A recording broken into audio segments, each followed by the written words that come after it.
So we are so happy that you are here to celebrate our graduates today. In just a few minutes, the program will begin. So please take your seats and relax. Before we begin, I have 4 safety announcements. Number 1, masks are highly recommended inside the building. If you would like a mask, we have some available at the outside. You can see Michelle at the entrance. Number 2, in the unlikely event of an emergency, please remain calm and wait for official instructions from the event staff. There are a few of us who have these badges. We will give you some instructions in case of emergency. However, if you hear a fire alarm, we request you to evacuate the building immediately by walking to the nearest exit. There are a few exits, as you can see, 2 on the right, 1 on the left, and the one through which you entered the building. If you require assistance, stay in your seat and signal to one of the event staff. Thank you, and enjoy the celebration.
It is my pleasure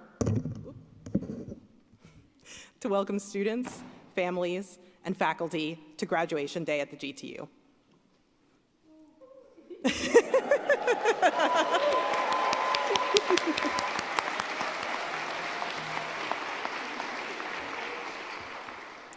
It takes a whole village to support someone through a program like this, so this joyous day is for all of the graduates and their loved ones. Let's take a moment to soak in that joy, gratitude, and sense of accomplishment.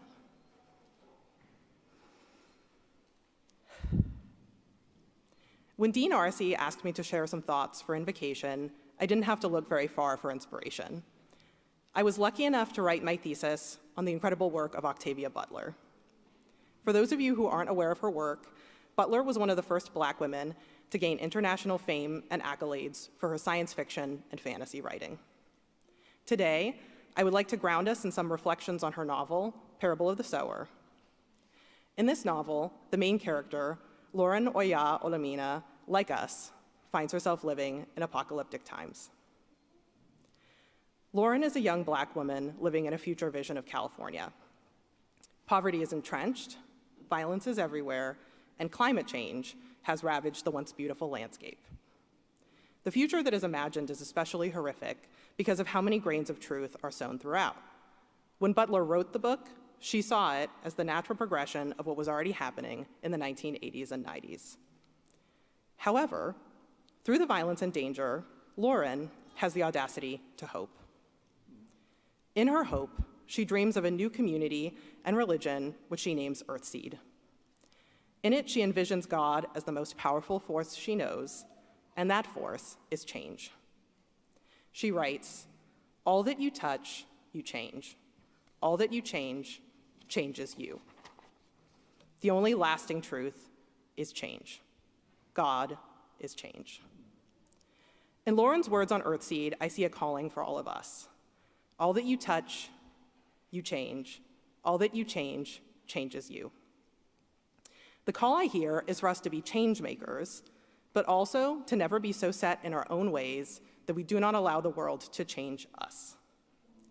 We should join in the divine act of change while striving to remain soft and open to the world's teachers. I speak to a room full of lifelong learners. Let us continue to learn from our conventional teachers, from our religious and spiritual leaders, but also from our ancestors, and from the lessons the water, the trees, and the earth have to teach us. Of course, change is not easy, and I think it's safe to say that most of us don't embrace change with open arms. But we do find ourselves living in a rapidly changing world, a world that seems to shift ever faster with each passing day. Change is a reality, an inevitability. Parable of the Sower and Lauren Olamina highlight the importance of being able to navigate this change with tenaciousness, faith, and hope. Further, her belief in Earthseed, the religion she creates, shows us how central community is to navigating change in the world. Lauren doesn't build her vision of hope alone, and neither should we.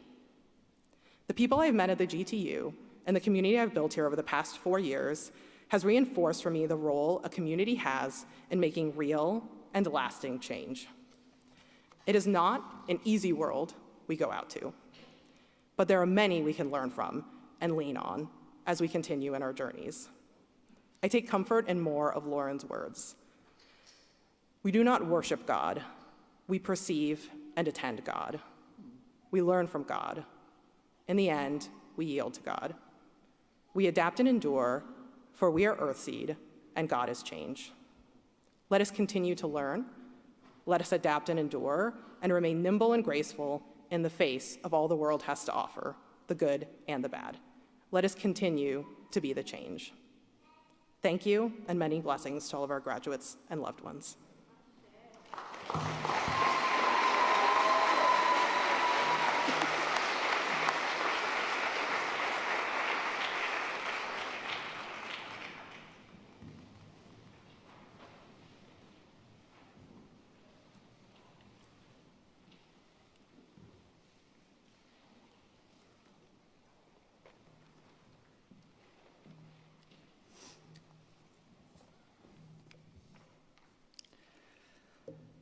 We are actually having an in-person commencement ceremony today after not having one since May 2019.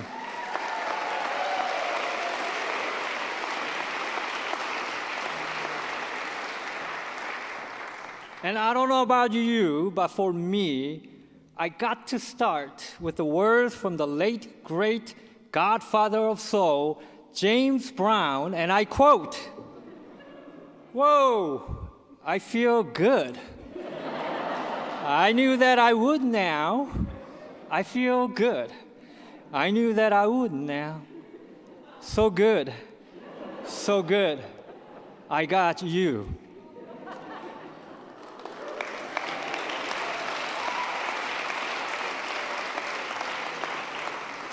Sorry, that's just the start. All right. So good, because I got you, graduates, your family members, and your friends right here, right now. I feel so good. I got you, faculty, deans, and presidents right here, right now. So good, because I got you, trustees and friends of the GTU, right here, right now. I feel good, so good, I got you, staff members of the Graduate Theological Union, right here and right now. And I feel nice, like sugar and spice. I feel nice, like sugar and spice. So nice, because I got you, all of you, right here in this house, right now.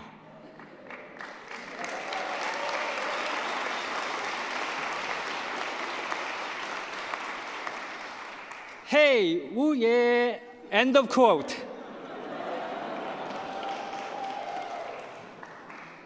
And I put a quote in the quotation marks for you guys. Well, that's how I feel, okay? I just wanted to express that, and there's no one who could express that feeling better than James Brown. For 60 years, the faculty, students, and staff have been working together to create something truly special across the theological landscape. We have created and sustained a community of scholars committed to a pedagogical model of engagement across differences. We have been cultivating ecumenical, interdisciplinary, and interreligious understanding and forging courageous and unlikely partnerships to foster spiritually grounded action in creation of a more just and caring world. The GTU's doctoral and MA programs, supported by the faculty and staff across the consortium, have empowered, inspired, and shaped theological thinkers and passionate doers who have made positive impact on countless communities, neighborhoods, and individuals. Graduates, you will soon join a body, a legacy of theologians who once walked the grounds of Holy Hills themselves, and now are beckoning you to join them in the work for the common good and getting in good trouble. Let me be the first one to salute you on your achievement. Congratulations.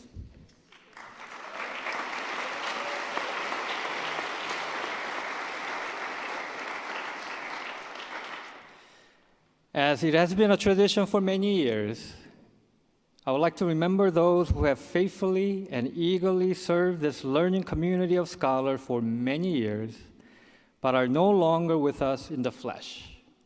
And then mention those who are retiring after years of faithful service to their schools or centers, as well as to this community, or are departing the consortium for other adventures or opportunities. Deceased, and I will pause for 3 seconds after each name on this list. John Andres, Society of Jesus, Professor Emeritus of Sacred Scriptures, Jesuit School of Theology of Santa Clara University.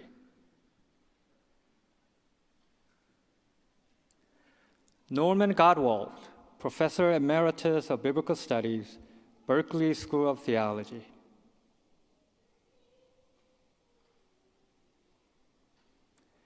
Carol Jacobson, Associate Professor of Practical Theology, GTU PhD 1997, Pacific Lutheran Theological Seminary of California Lutheran University.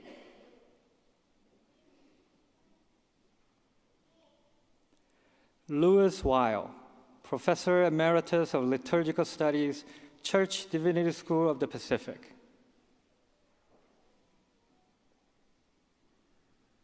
The following individuals are retiring from their positions: James Lawrence, Dean of the Center for Swedenborgian Studies; Susan Phillips, Executive Director of New College, Berkeley; Mark Richardson, President of Church Divinity School of the Pacific; Peter Roger, Order of Preachers, President of Dominican School of Philosophy and Theology; Robert Russell, Director of the Center for Theology and Natural Sciences; and Ian G. Barber, Professor of Theology and Science. Saigen Haruo Yamaoka, H.E. Kosho Otani Professorial Chair, Vice President of Development, Institute of Buddhist Studies. The following individuals are departing from the consortium for other opportunities or adventures: Peter Ager, Lecturer in New Testament, Church Divinity School of the Pacific; Jamie Epgar, Chapel Musician, Church Divinity School of the Pacific; Lisa Fulham, Professor of Moral Theology, Jesuit School of Theology of Santa Clara University; Sharon Jacob, Associate Professor of New Testament, Pacific School of Religion; Jean-Francois Racine, Associate Dean and Associate Professor of New Testament, Jesuit School of Theology of Santa Clara University; Isaiah Young, Assistant Professor of Practical Theology and Pastoral Care, Academic Director of the Ignite Institute, Pacific School of Religion. Finally, Starr King School for Ministry, which joined the consortium in 1964, 2 years after the establishment of the GTU, is no longer a member school of the consortium. We wish all of them the best.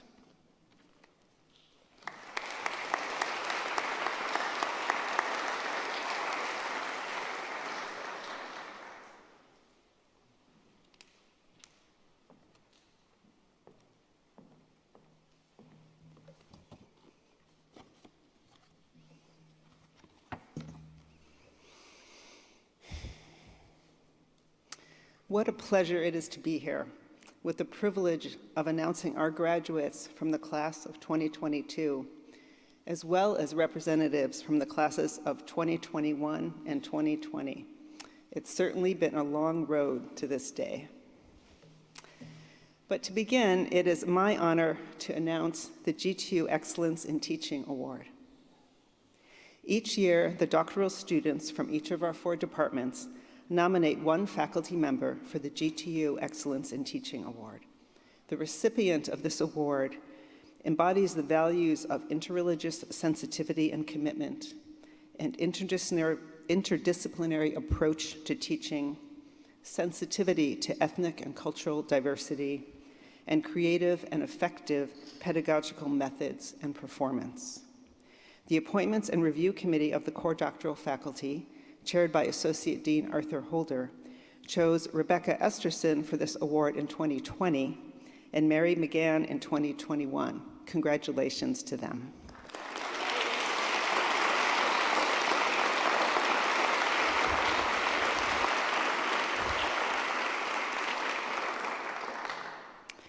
This year, the winner is Devin P. Zuber.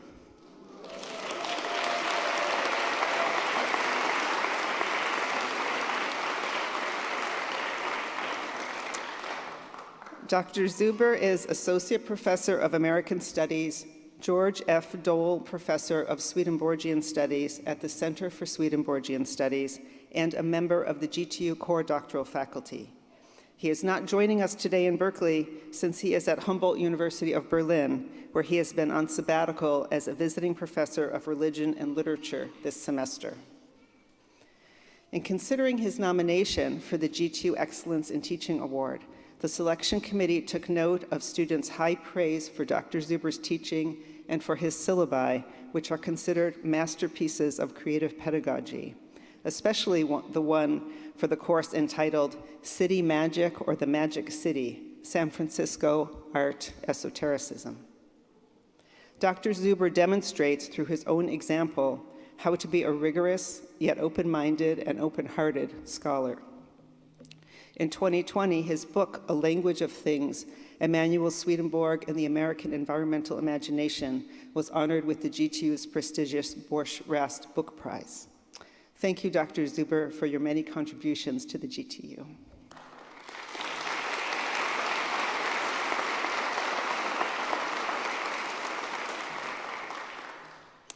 Now it is my pleasure to introduce the 2022 Commencement Speakers. As you know, during the pandemic, we celebrated our graduates with commencement websites that featured each of our graduates, along with honored speakers for each year.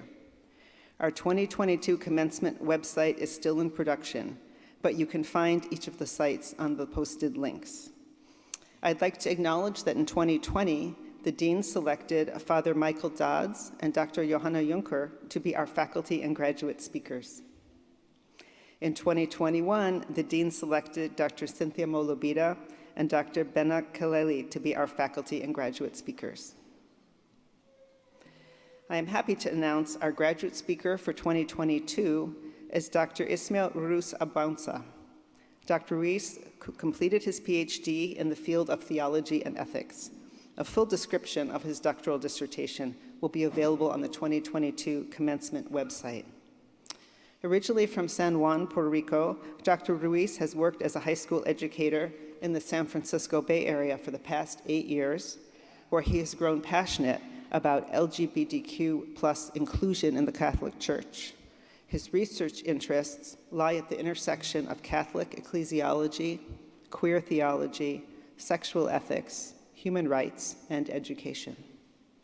His dissertation explored and advocated for the inclusion of gay, lesbian, and bisexual educators in Catholic schools. Dr. Ruiz recently accepted a postdoctoral fellowship at Emory University in Atlanta, where he will be teaching and conducting his research in the fall. We will hear from Dr. Ruiz later in the program. But first, we will hear from our faculty speaker, Dr. Rita D. Sharma. Dr. Sharma is the founding director of the Center for Dharma Studies and associate professor of Dharma Studies. She is a member of the core doctoral faculty and currently serves as the chair of the Theology and Ethics Department. She has an MA in Women's Studies and Religion and a PhD in Theology and Ethics from the Claremont Graduate University. Dr. Sharma is also the founder of the Hinduism Program Unit at the American Academy of Religion, and she is the founding vice president of the Dharma Academy of North America and vice president of the Society for Hindu Christian Studies. Please join me in welcoming Dr. Rita Sharma.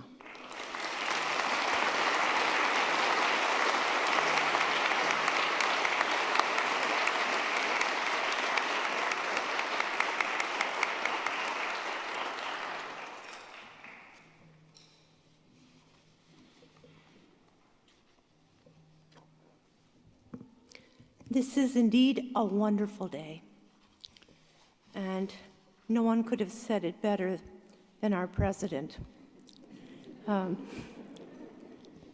Congratulations to all our graduates, MA and PhD, from 2020, 2021, and 2022. You have not only received advanced degrees, with all the sacrifice and effort that entails, you have accomplished this in the midst of the most harrowing few years in recent memory. Your work, therefore, has been forged in the fire of adversity and holds deeper meaning as a result. A special note of appreciation as well for our international students who encounter and overcome cultural, linguistic, and many other barriers, and on whom the pandemic and its impact were even more intense. Congratulations to you.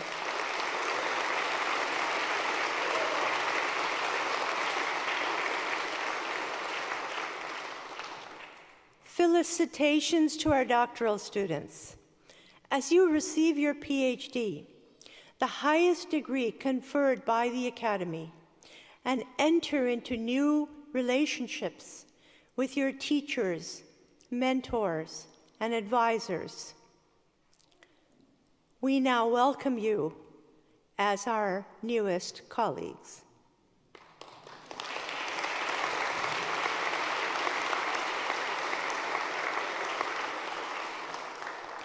The GTU is today a complex interreligious and interdisciplinary consortium. But the GTU's ecumenism is the foundation of our interreligiosity. I have worked with colleagues at all of our member schools. The GTU is very rarely understood well outside our consortium. Many do not understand the significance of this twofold orientation of ecumenism, on one hand, the ecumenical orientation, and the interreligious orientation. Reverend Dr. Reese Potterveld, former president of GTU, pointed the way to an interreligious orientation at GTU, but rather than really pointing the way, he actually acknowledged what was already there. And he welcomed the Center for Dharma Studies in 2015, which is why I'm standing in front of you. But the GTU has been, in fact, interreligious for decades. The Center for Jewish Studies was founded in 1968. In 1985, the Institute for Buddhist Studies became an affiliate of the GTU and joined as a member school in 2021. The Center for Islamic Studies was established as early as 2007. All of these centers and institutes have contributed massively, significantly, and in varied ways to both the academic life and the cultural life of GTU. So, congratulations to all the students from all of these centers, as well as our member schools, JST, CDSP, DSPT, PLTS, BST, SFTS. You know, I've been here a while. Yeah. Now, GTU's current president, Dr. Uriah Kim, has enriched and expanded this vision by welcoming new affiliates, such as the Willamette Institute for Baha'i Studies, and by supporting interreligious, interdisciplinary initiatives that evince the immediacy of engagement with global phenomena, led by projects that he has initiated, such as the new GTUX. Is there any value in learning together this way? As I look upon you, I see advisees, but I also see students from many of the classes I've given. And all of you mean so much to me because you have enriched my life. Your work has taught me. So there are many values to learning together. I will simply mention two. First, we need to understand that a diversity of religious research brings into our greater discourse the richness of a many-hued tapestry of cultures and languages, contemplative, artistic, musical, literary, and other resources. Methodology itself becomes intercultural, and transdisciplinary. This provides students with a wide-angle lens with which to view, analyze, and approach solutions. And secondly, well, if we recognize that the challenges we face as a planetary community are unparalleled in scope and range, and it requires both the efforts of the scientific community, represented at GTU by the Center for Theology and Natural Sciences, but also the broader community of faith that we represent. If we recognize that these challenges are unparalleled, then we cannot but realize that our joint commitment in faithful witness to our sacred traditions, yes, but also in collaborative partnership with each other, will be indispensable for mitigation and resolution of the tumultuous times we now face. Before the fateful lockdown in March 2020, we had already experienced days that turned the noon sky over the bay into an alien arc of liquid amber. Vast conflagrations charred the west, and smoke turned a walk in the park into a destiny with illness. But our students, all of you, still persevered. We then faced a global pandemic, and you lost the vibrancy of daily connections with your teachers, peers, and mentors. And still you persevered. As we wrestled with the latest permutations of a long pandemic, many of you lost housing. Some of you had to move out of state. And you continued to persevere. And thus today, we are celebrating you, not just with joy, but with pride and respect, our remarkable graduates of 2020 to 2021.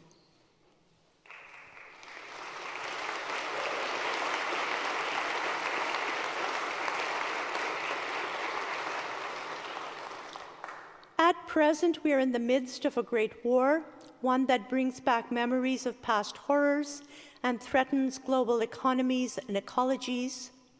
The challenges we encounter today are unlike those of the past because of the survival of life on Earth itself is in peril, not from one source, but from multiple sources. It will fall upon your cohort and your generation to lift up humanity, inspire its latent creativity, and elicit its deepest dedication to become what every one of our diverse traditions promises us. That is, to be greater in wisdom, stronger in justice, resilient in spirit than we ever thought possible. But you are equipped. You are equipped with faith, hope, love, and justice that flow through the ancient and newer faith traditions that we represent here at the GTU and beyond, which continue to be living rivers of empowerment and enlightenment in this world, even though some would deny it. We have equipped you with the critical lenses to see the truth, the constructive tools to enact change, the contextual mastery to bring about the greater good. And you have proven your mettle with intellectual and moral strength, created in the crucible of catastrophic, climactic disasters. Do not ever forget who you are. No matter where you go, no matter what you do, you are already leaders of the mind and spirit. Do not, let not your heart forget that you are equipped. Thank you.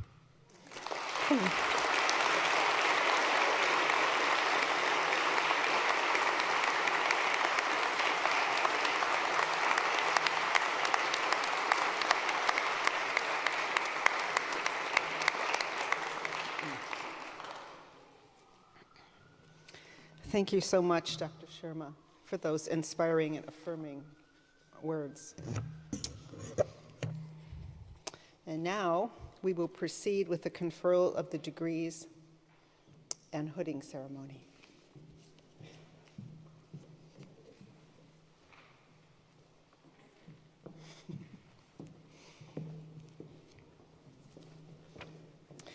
Will the candidates for the degree Master of Arts please rise?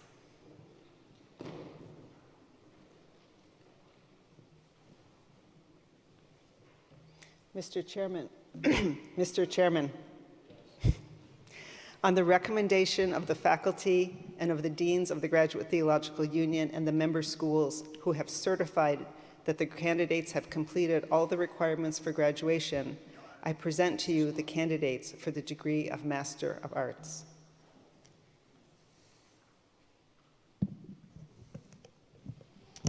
By virtue of the authority vested in me by the Board of Trustees of the Graduate Theological Union and the State of California, and on the recommendation of the faculty and the deans of the member schools and the dean and the president of the Graduate Theological Union, I have the honor of conferring on you the degree of Master of Arts with all the rights and privileges appertaining thereto, in token whereof we hand you this diploma and cause you to be invested with the hood of this degree.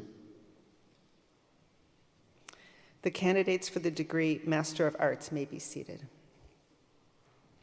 When I say your name, please come forward.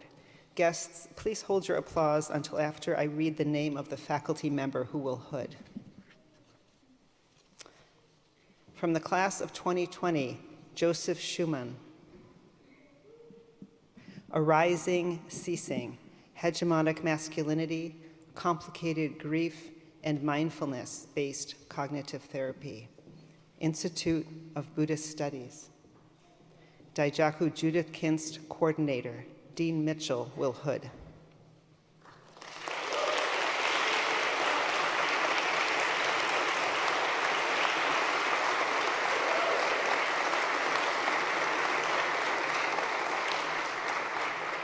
From the class of 2021, Mark Andrew Bristman. Hypotheses for the Pre-Islamic Calendar. Star King School for the Ministry with honors. Ghazala Anwar, coordinator. Dr. Anwar will hood.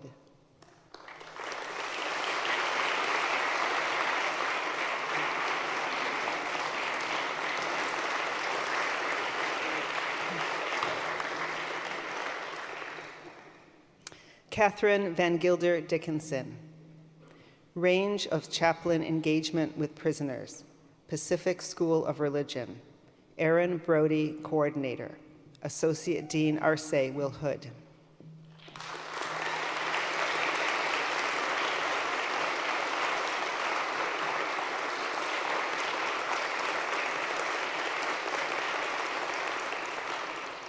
Takwa Marani Surapati.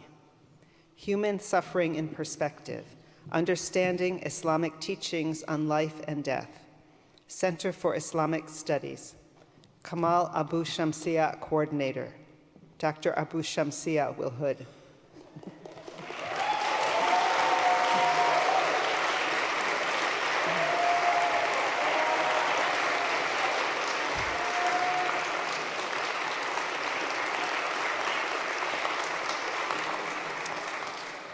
From the class of 2022, Sakina M. Al-Habshi. Spiritual well-being and resilience during a prolonged crisis, an analysis and integration of contemplation-based and action-based practices from an Islamic perspective. Center for Islamic Studies with honors, Munir Jiwa, coordinator. Associate Dean Arce will hood.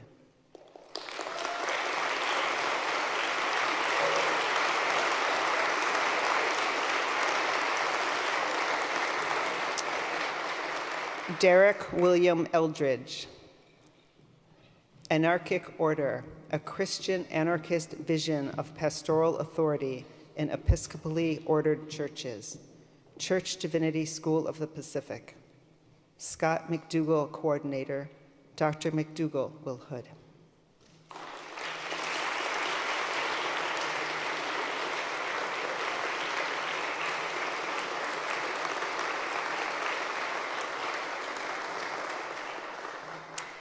Jonah Mac Gelfand, Chassid of Hum, Conceptualizing Leadership in Neo-Hasidism, Center for Jewish Studies with honors. Sam S.B. Shonkoff, Coordinator. Dr. Shonkoff Will Hood.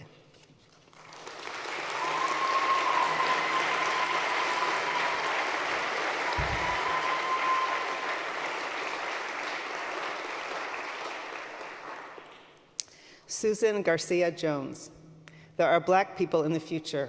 A womanist reading of Octavia Butler's Dawn for Movement and Social Justice Values. Pacific School of Religion. Sharon R. Fenema, Coordinator. Dr. Fenema Will Hood.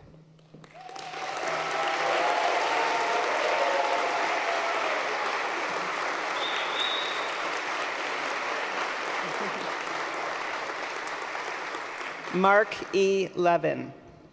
Ernst Haeckel's attempt to integrate science and the spiritual.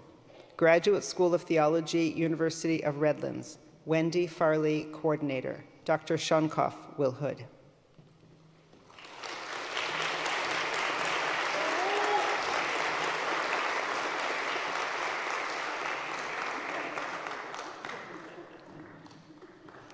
Ellen Jane Martin. Faith in Food. How the Slow Food Movement is Sacralizing Our Cuisine. Jesuit School of Theology of Santa Clara University, with honors. Jerome P. Baggett, Coordinator. Dr. Baggett Will Hood.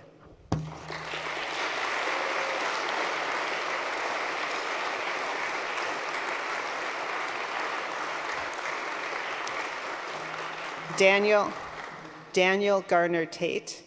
Grief as Pathway to Transformation and Growth, Church Divinity School of the Pacific. Mark C. Hearn, Coordinator. Dr. Hearn Will Hood.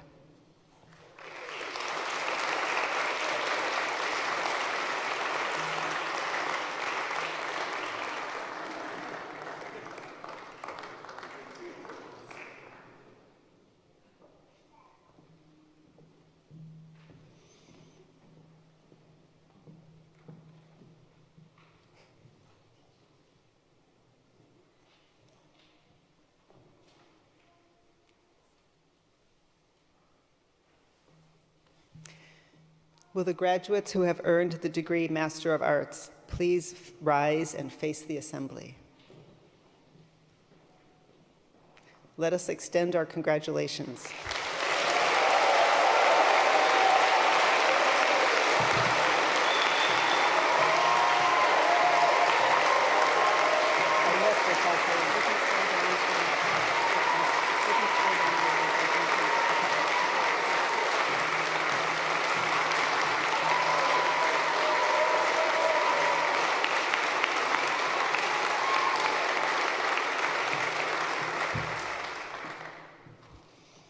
Okay, before we get to the PhDs, I want to jump to a page I missed in my excitement to mention the certificate awardees of the GTU today. So in addition to all the master's and PhD degrees that we're awarding, I'd like to celebrate 2 graduates who have earned certificates from our interreligious chaplaincy program, Doria Charlson and Catherine Van Gilder Dickinson.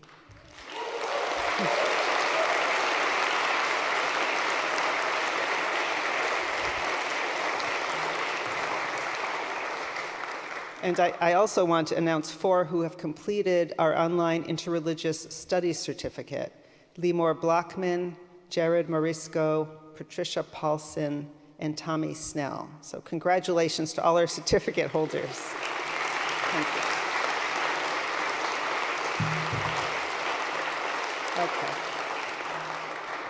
you. Okay, back to business. Thank you.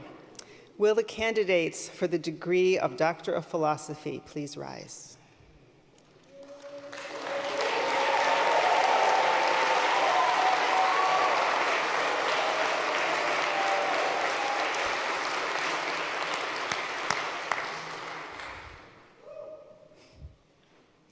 You have successfully completed a rigorous program of study, examination, and disciplined original research to qualify you for the Doctor of Philosophy, the highest degree the Academy can confer. With the PhD, you join the esteemed ranks of centuries of scholars and thinkers who have committed their lives to the learned profession.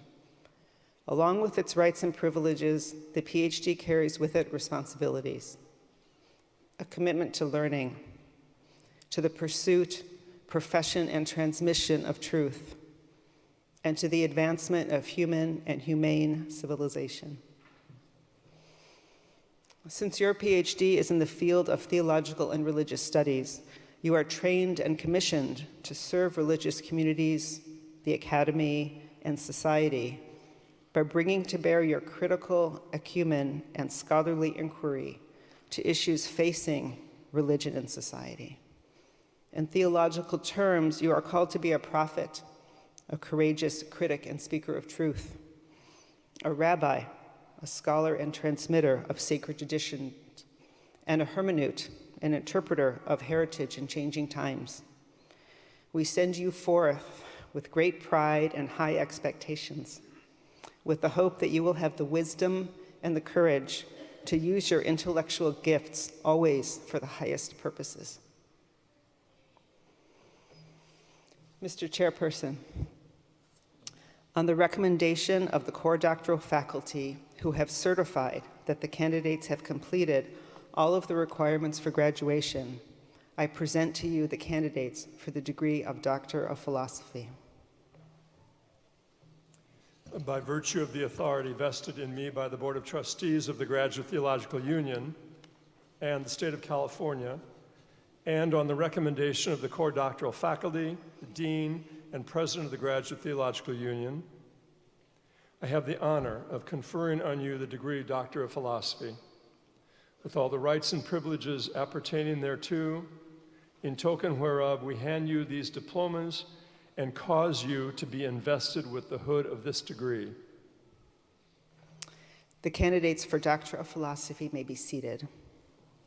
When I say your name, please come forward. Please hold your applause, guests, until after I read the name of the faculty member who will hood.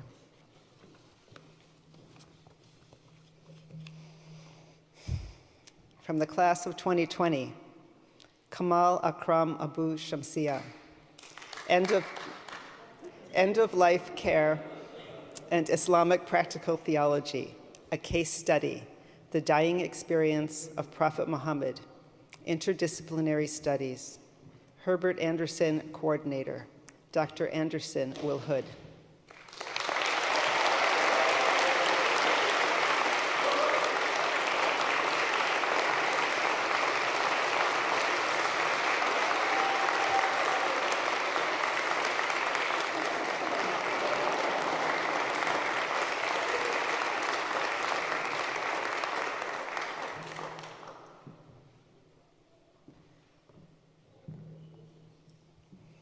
Dr. Abu Shamsia, you may join your faculty on this. Yeah.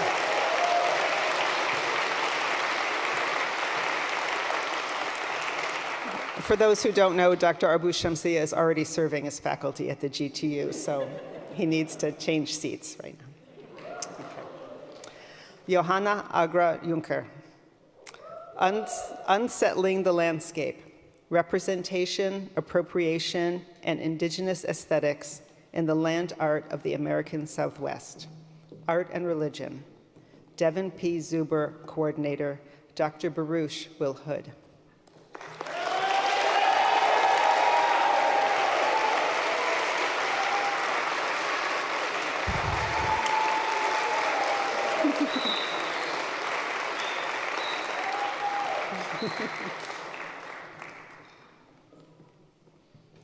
Maria Cecilia Titizano Lafuente, The Divine Feminine in the Andes, a comparative triadic theology from an indigenous feminist perspective. Systematic and Philosophical Theology, Thomas Catoy, coordinator. Associate Deans Holder and Arce, Will Hood.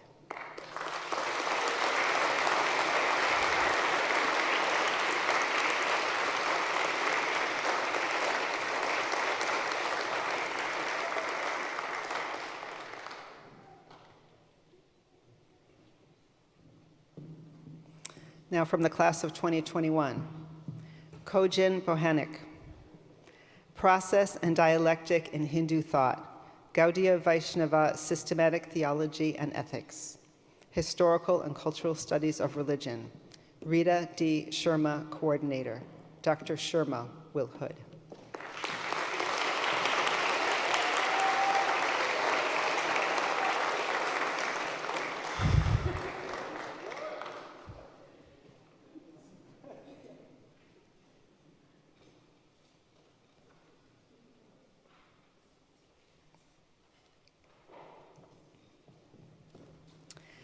Thomas Ross Calabrese.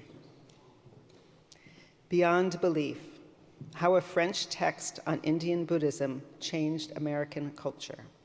Historical and Cultural Studies of Religion, Scott A. Mitchell, Coordinator, Dean Mitchell, Will Hood.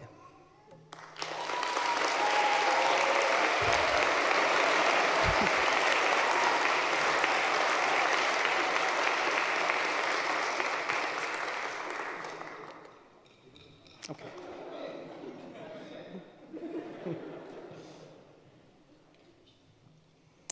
Majabin Dalla, The Sermon of Fatima, Retrieving the Female Scholar Activist Voice Amidst Patriarchal, Secular, and Sectarian Biases. Sacred Texts and Their Interpretation, Munir Jiwa, Coordinator, Associate Dean Holder, Will Hood.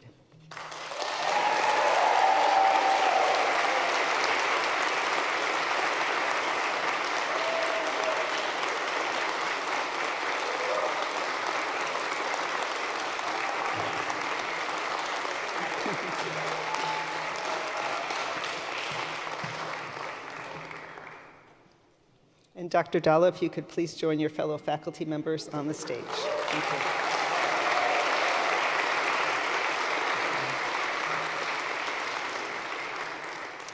you. Wu-Ri Han, A Transformative Homiletic for the Contemporary Assemblies of God of Korea. Insights from the Hermeneutics and Theology of Paul Ricoeur and St. Bernard Clairvaux. Religion and Practice. Eduardo C. Fernandez, S.J., Coordinator. Father Genowiak, Will Hood.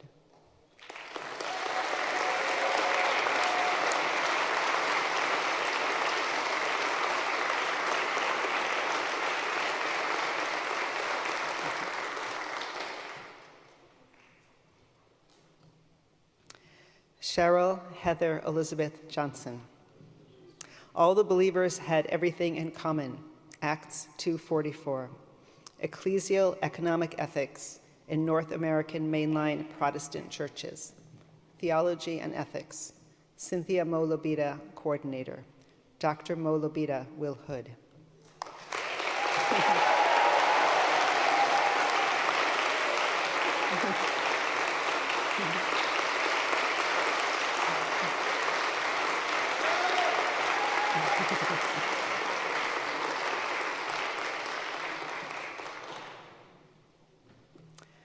Bina Polus Kaleli, a theology-informed restorative justice model for addressing domestic violence in India. Theology and Ethics. Marianne Farina, CSC, Coordinator. Associate Dean Holder, Will Hood.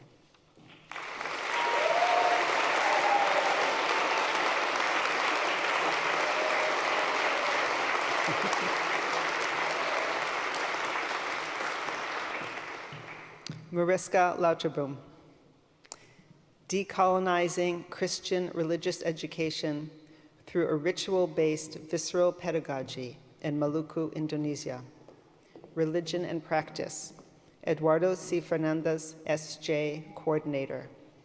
Associate Dean Holder, Will Hood.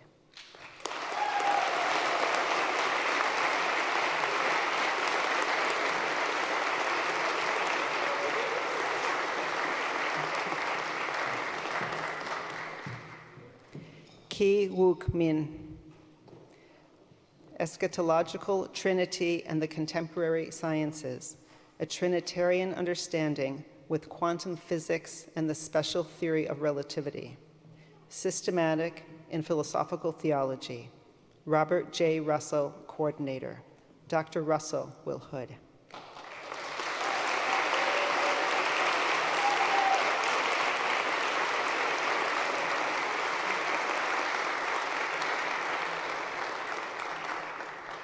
Pravina Leo Rodriguez. Upside Down, Inside Out. A Shakta Memnopraxial Methodology for Comparative Theology. Theology and Ethics. Gabriella Latini, Coordinator. Dr. Sharma Will Hood.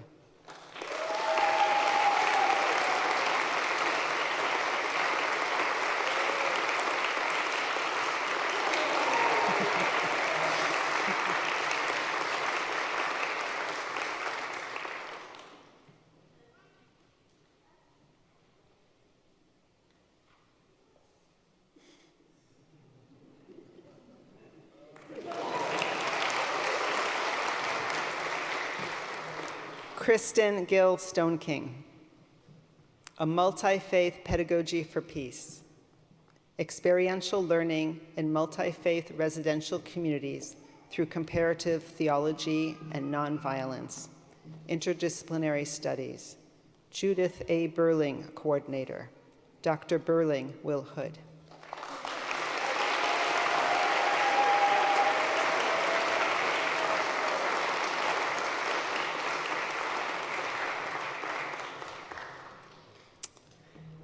Okay, now for the class of 2022.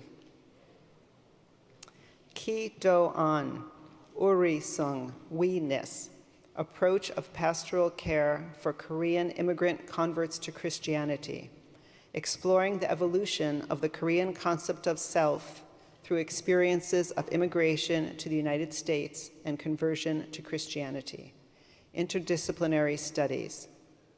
Laurie Garrett Kobina, Coordinator.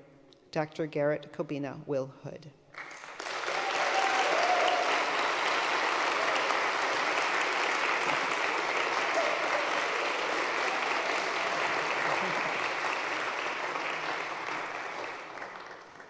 Blaise Sorelli. Dante in Conversation with Contemporary Theorists. Insights for the Western Secular Cognoscenti. Art and Religion. Arthur G. Holder, Coordinator. Associate Dean Holder, Will Hood.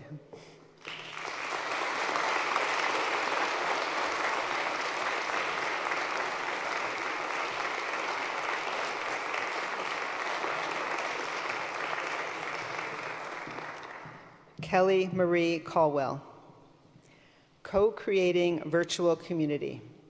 A grounded practical theology of mission for San Francisco Bay Area congregations in the United Church of Christ during the COVID-19 pandemic. Religion and Practice. Jennifer W. Davidson, Coordinator. Dr. Davidson Will Hood.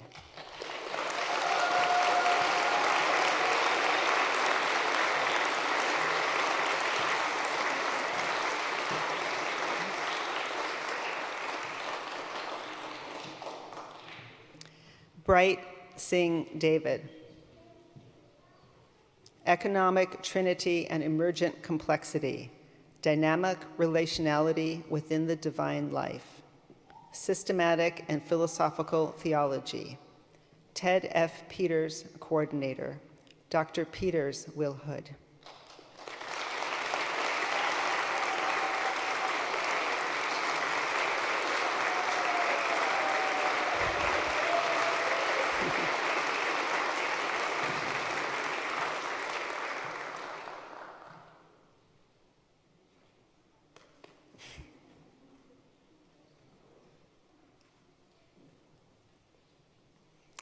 Amanda L. de Joinville.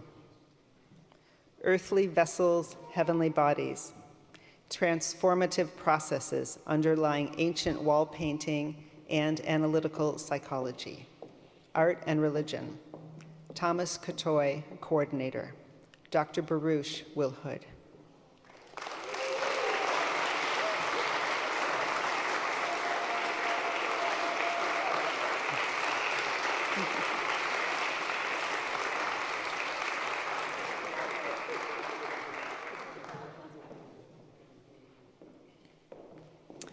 Nicole Marie De Leon. Marianne Moore, The Infinite in the Finite, A Pilgrimage Through Word and Image, Art and Religion. Catherine Baruch, Coordinator. Dr. Baruch Will Hood.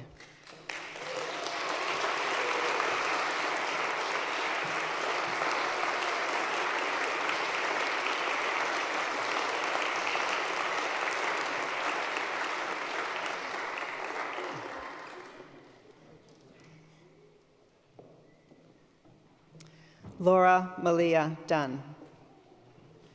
Visualizing Power, the Image of Shakti in Modern-Day Trika Tantra, Historical and Cultural Studies of Religion.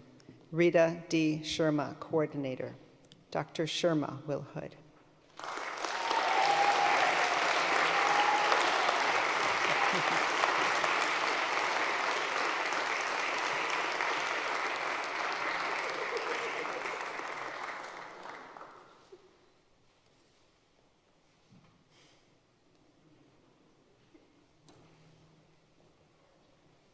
Nancy Snowden Gutzel. The Science-Religion Interface in 17th and 19th Century English Contexts, Natural Theology, Inductive Experimentation, and Scientific Societies. History, Christopher Ocker, Coordinator. Dr. Fulham Will Hood.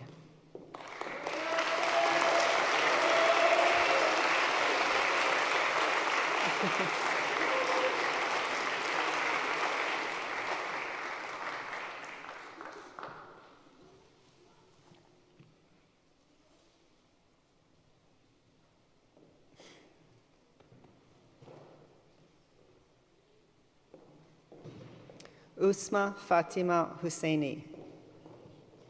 The Centrality of Link Transmission Isnad in the Preservation of Quranic Orthopy, Orthography, and Variant Readings and Recensions. Historical, Cultural and Historical Studies of Religion. Munir Jiwa, Coordinator.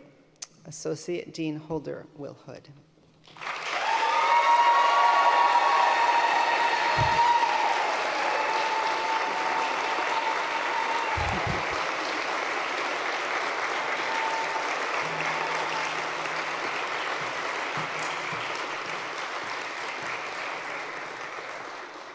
Hannah Kang. Latinxes with an Asian Face, a theological reflection on Asian Latinx mestizaje. Religion and Practice. Eduardo C. Fernandez, S.J., Coordinator. Associate Deans Holder and Arce Will Hood.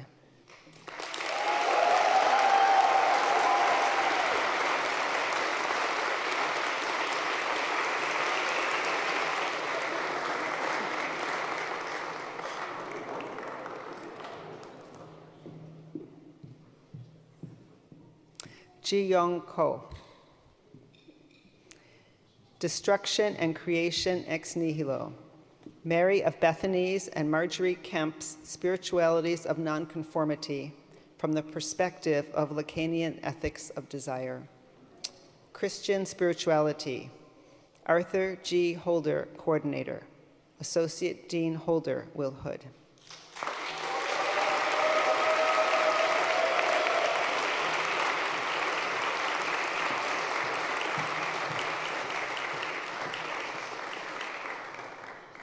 Sang-Hoon Lee. Modern Atheism and the Mechanistic Worldview.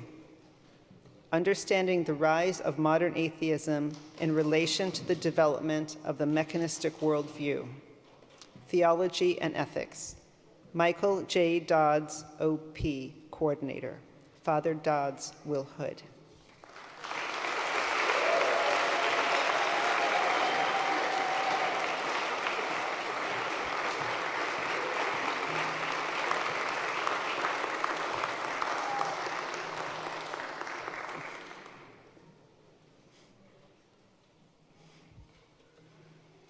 Zulu Nunskeng Lemtur. Reclaiming Community, Reclaiming Democracy. Tribal Explorations in Indian Interfaith Dialogue and Peacebuilding. Theology and Ethics. Marianne Farina, CSC Coordinator. Associate Dean Holder, Will Hood.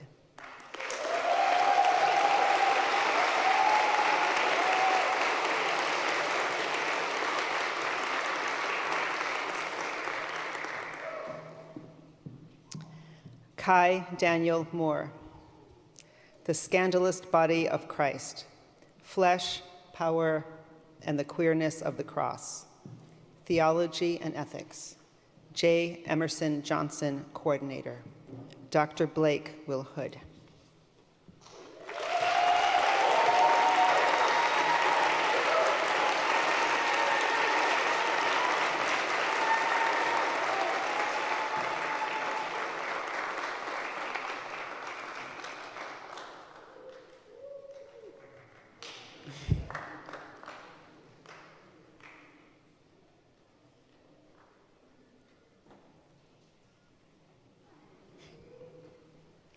Laurent Bernard Okitakashi Ojango.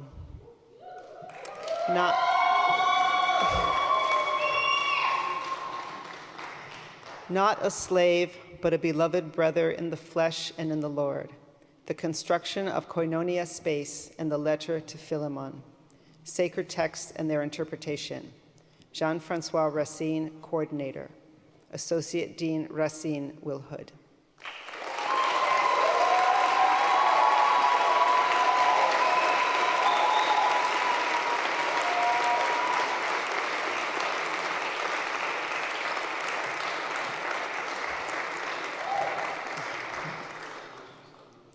Shin Young Park.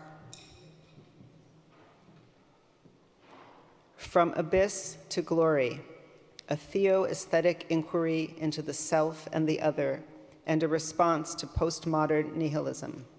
Systematic and philosophical theology. Anselm Ramelow, OP Coordinator. Father Ramelow Will Hood.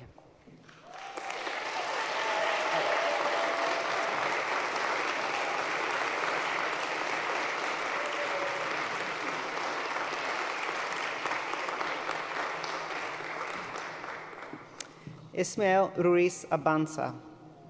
Lesbian, gay, and bisexual educators in Catholic schools. How synodality can help the Church rectify violations of human rights. Theology and Ethics. Lisa Fulham, Coordinator. Dr. Fulham Will Hood.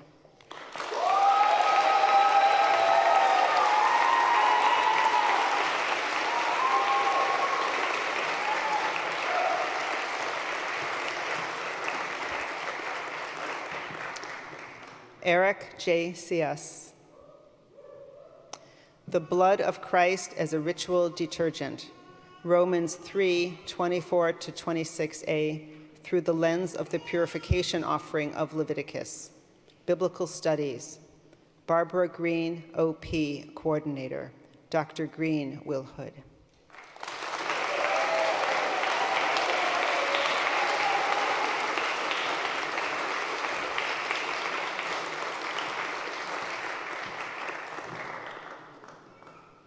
Pamela June Stevens. A Textile Memory. The garment of shame of a 16th century Englishman suspended in the Cathedral of Mexico City circa 1560 to 1667 by the Holy Office of the Inquisition. Historical and Cultural Studies of Religion. Arthur G. Holder, Coordinator. Associate Dean Holder Will Hood.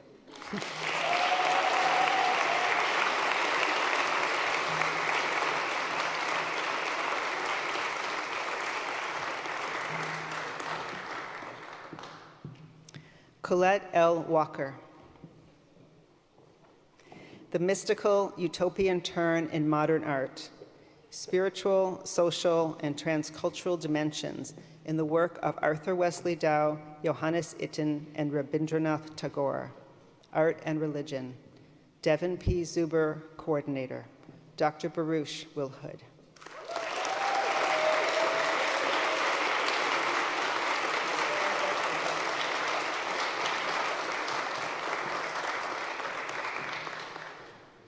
William Zangana Lester, Strength Overlooked, Towards Anti-Hegemonic Pluralism and a Community College Interfaith Movement, Interdisciplinary Studies, Eduardo C. Fernandez, S.J., Coordinator, Associate Deans Holder and Arce, Wilhood.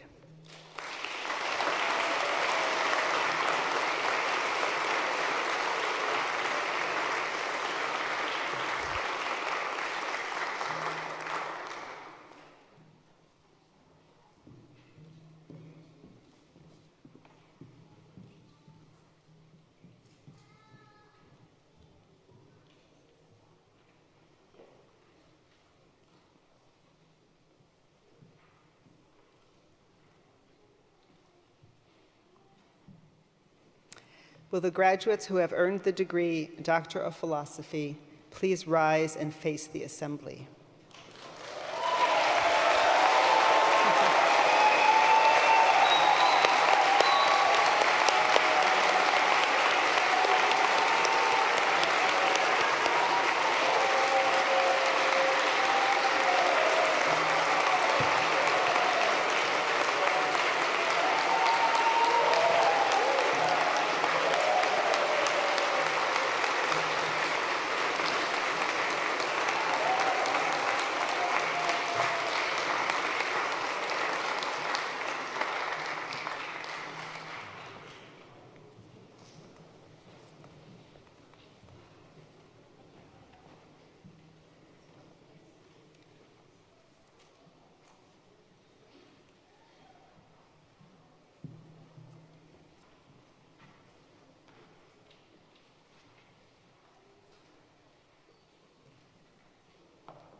Greetings, everyone. I also feel good.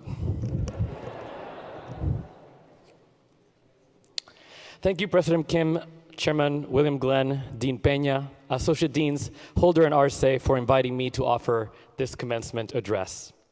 Thank you to our professors at GTU and GTU staff for guiding us on this journey.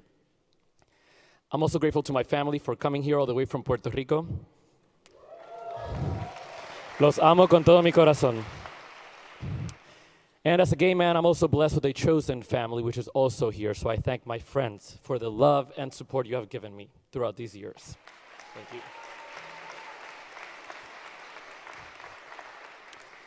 I know I speak for the majority of us graduates when I extend this gratitude to all family and friends. Thank you for accompanying us.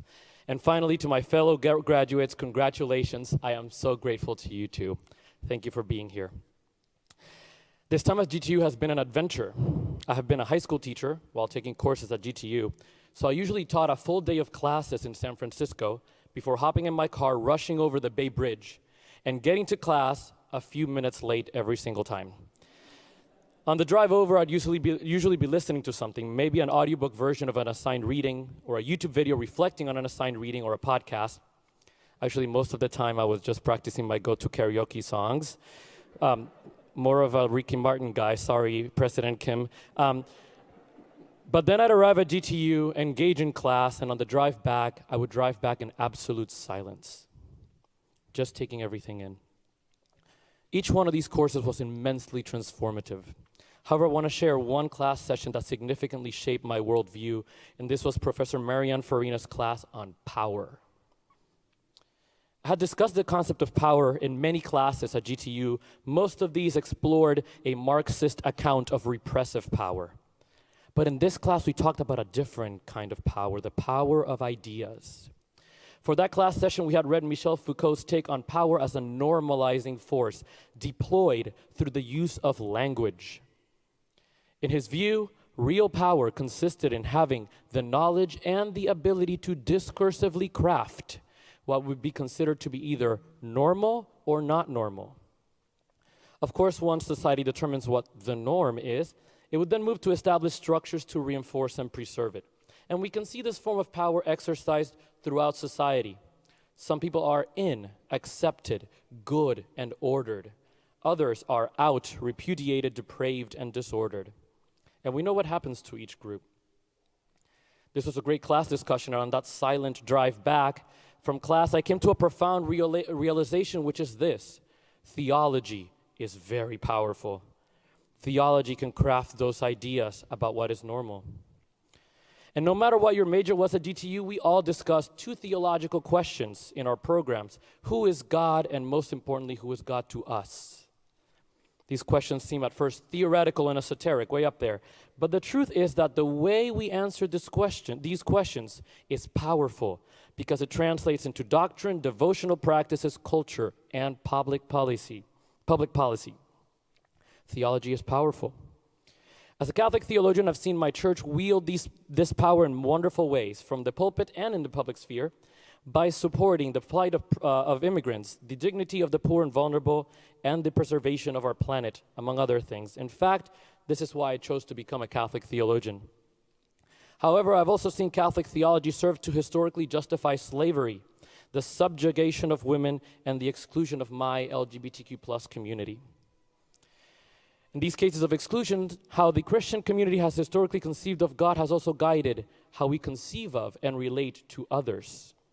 To be more specific, in Western Christianity, many communities have largely recognized the image of God as white, heterosexual, cisgender, and male.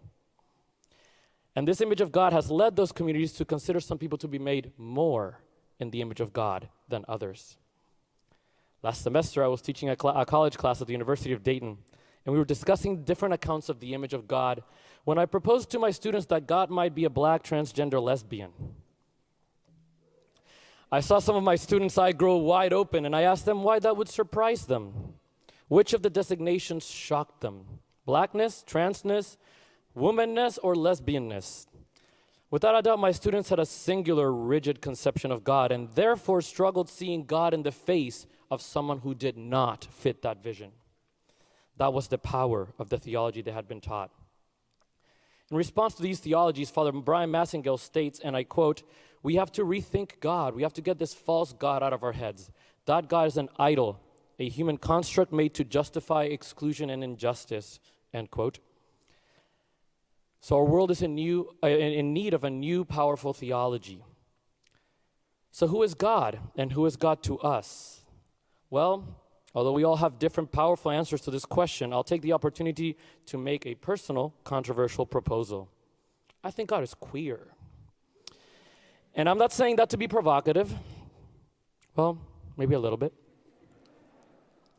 But in all seriousness, here's what I mean. The word queer has originally meant weird, used to describe those whose sexual identities fall outside of the norm. Queerness is a challenge to the normal. It refers to people who transgress by blurring lines set forth by definitive categories. To see God as queer does not necessarily mean to say that God is trans or gay or anything like that. God is beyond those designations, but rather to acknowledge that God's work in human history has been, in part, one of transgressing against normal barriers that are oppressive. Think about it. God is pretty strange. The incarnation of Jesus blurs the lines between human and divine. The resurrection blurs the lines between life and death.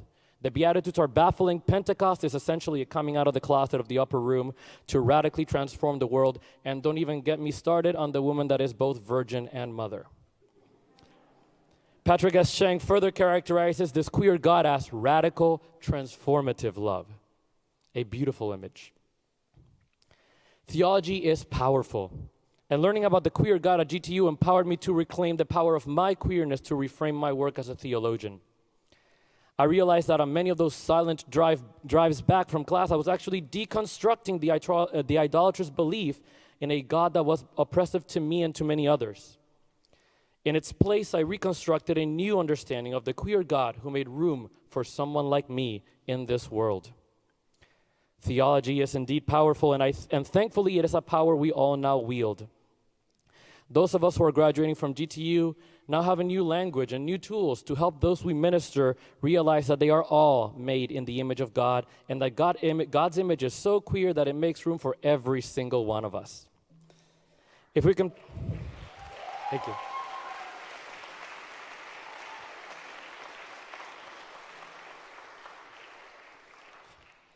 If we can promote this idea, then maybe we can empower those we care for to claim the promise of God's radical love.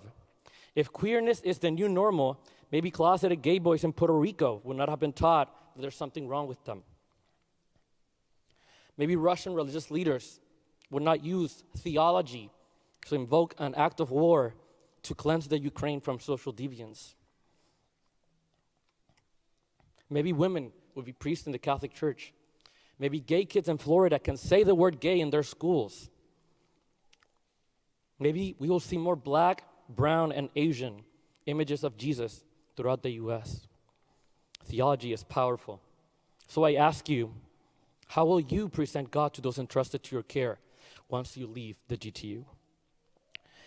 My advisor at the GTU is the amazing Lisa Fulham, so I will obviously conclude my remarks with my favorite virtue, which is hope. I see this commencement as an act of hope. Here we are all graduating with degrees in theology. It's not the most lucrative or convenient job market, so why did we choose this path? Okay, don't laugh too hard. Calm down.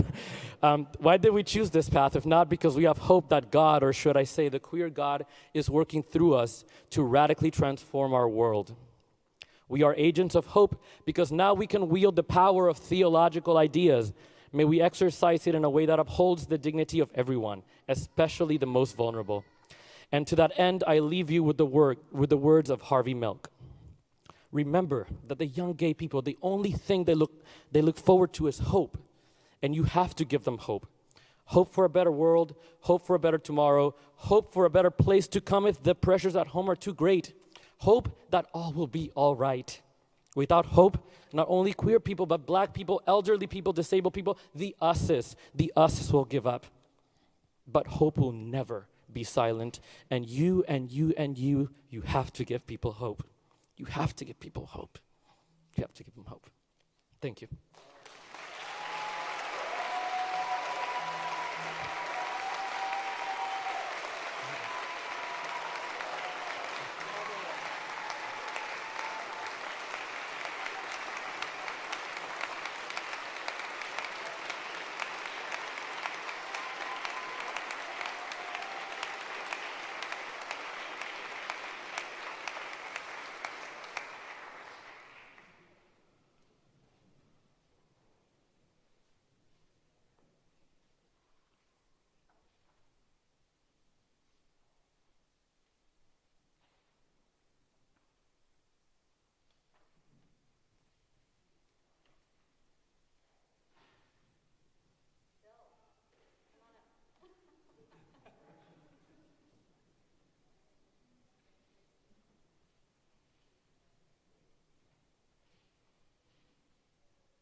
Thank you.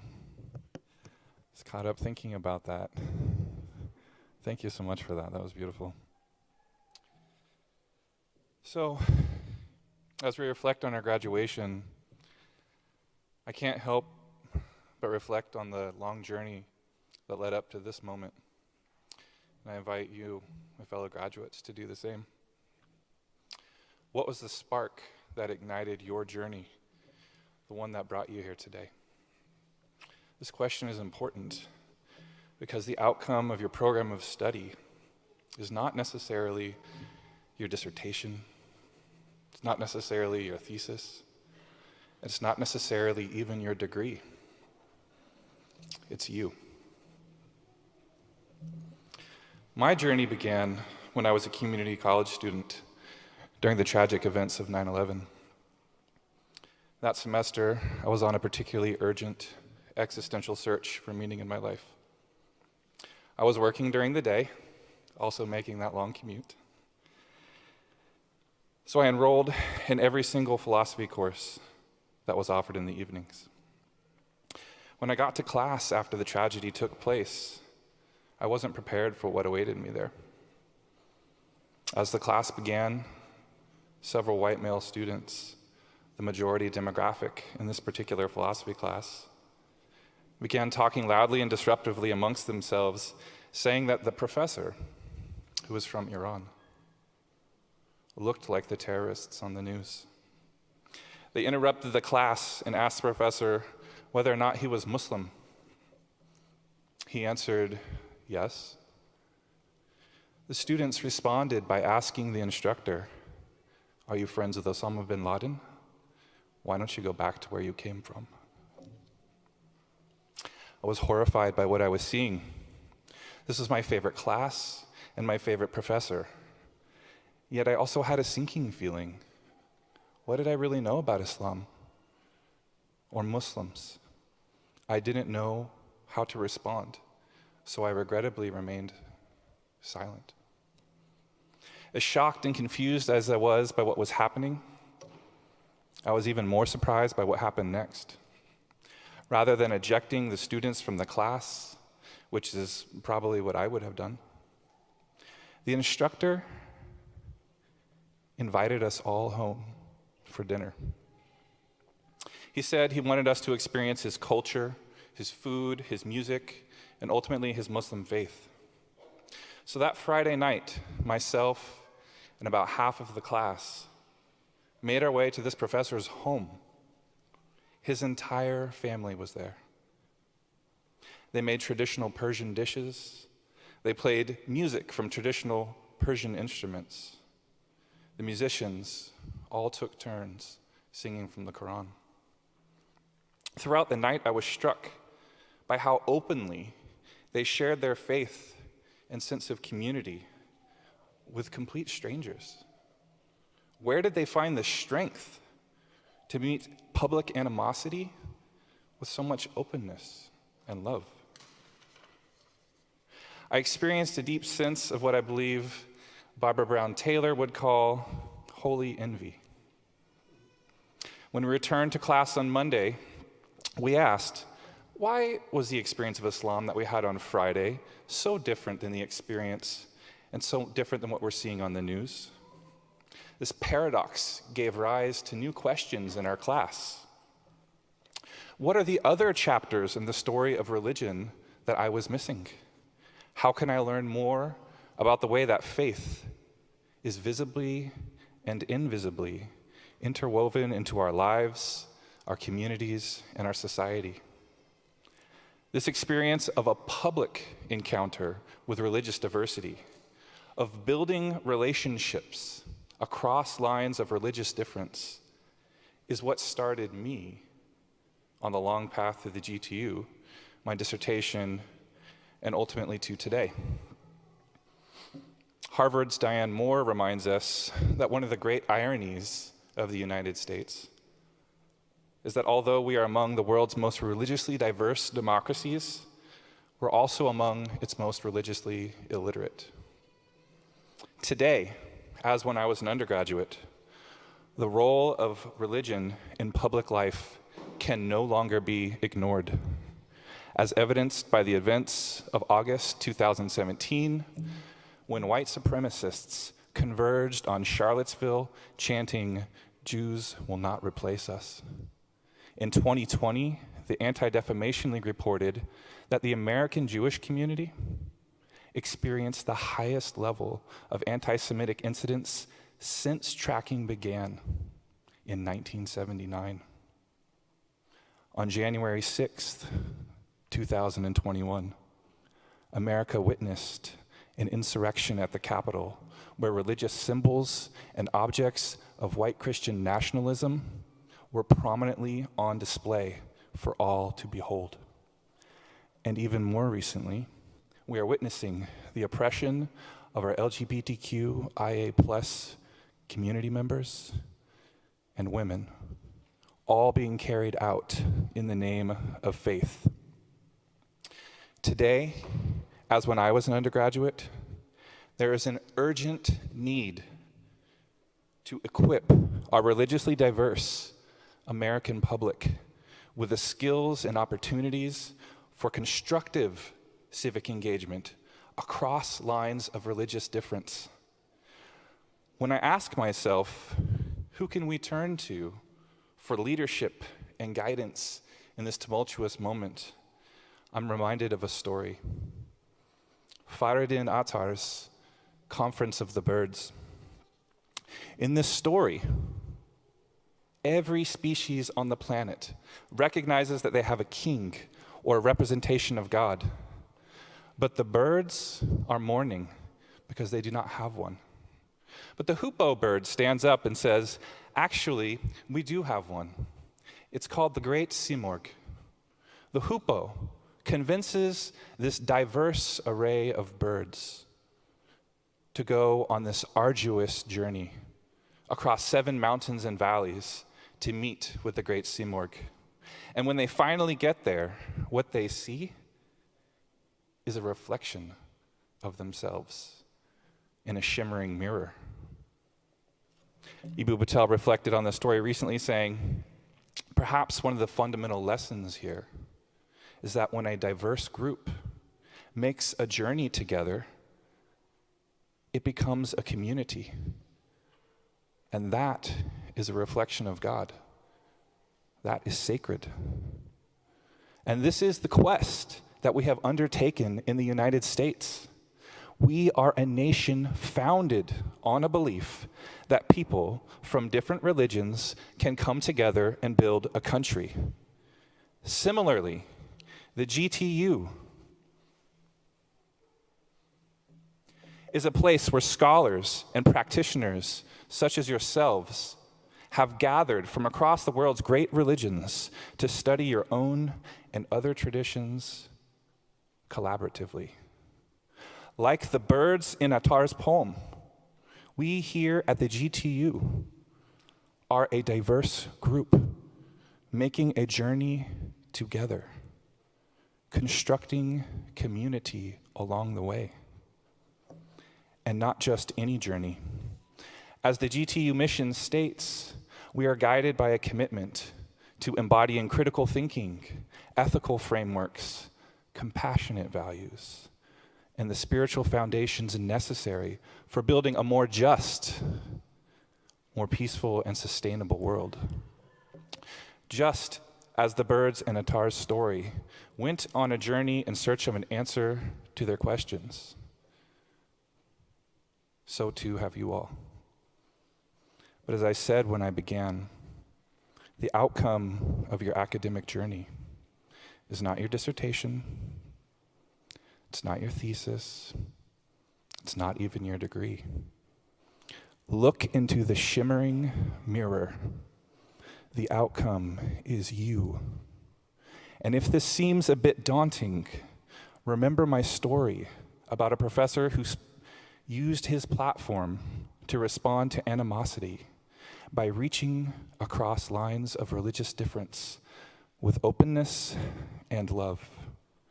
And by this single act, changed the course of my life forever. So I ask of you, my fellow graduates, who is better qualified anywhere else in the U.S. than the graduates who are gathered here today to do the work that is so urgently needed right now? Who better to showcase that religious diversity can be strength rather than a destructive force than the people in this room, this conference of the alumni? Thank you.